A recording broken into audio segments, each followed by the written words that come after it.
Hello Besti, hari ni kita nak masak makaroni goreng yang boleh dijadikan juadah rumah terbuka.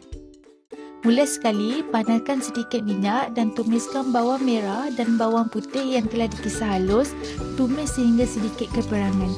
Selepas itu, masukkan cili kering mengikut tahap kepanasan masing-masing ya, tumis lagi sehingga hilang bau cili.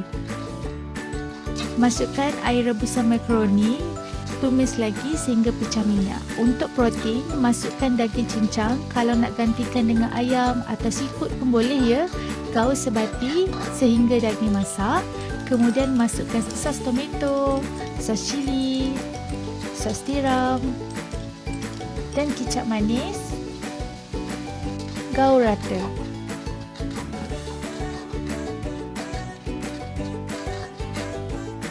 Jangan lupa masukkan garam dan serbuk perasa secukupnya.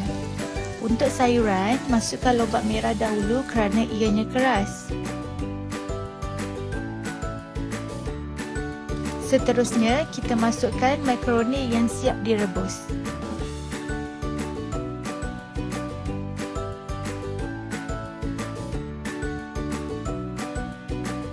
Untuk warna yang lebih menarik, masukkan kapsikum kuning dan hijau.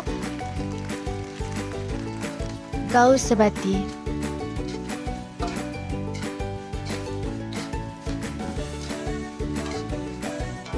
Kemudian masukkan cili besar merah,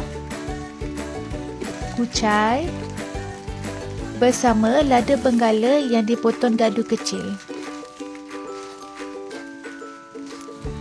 Siaplah makaroni goreng yang boleh dihidangkan untuk rumah terbuka. Selamat mencuba!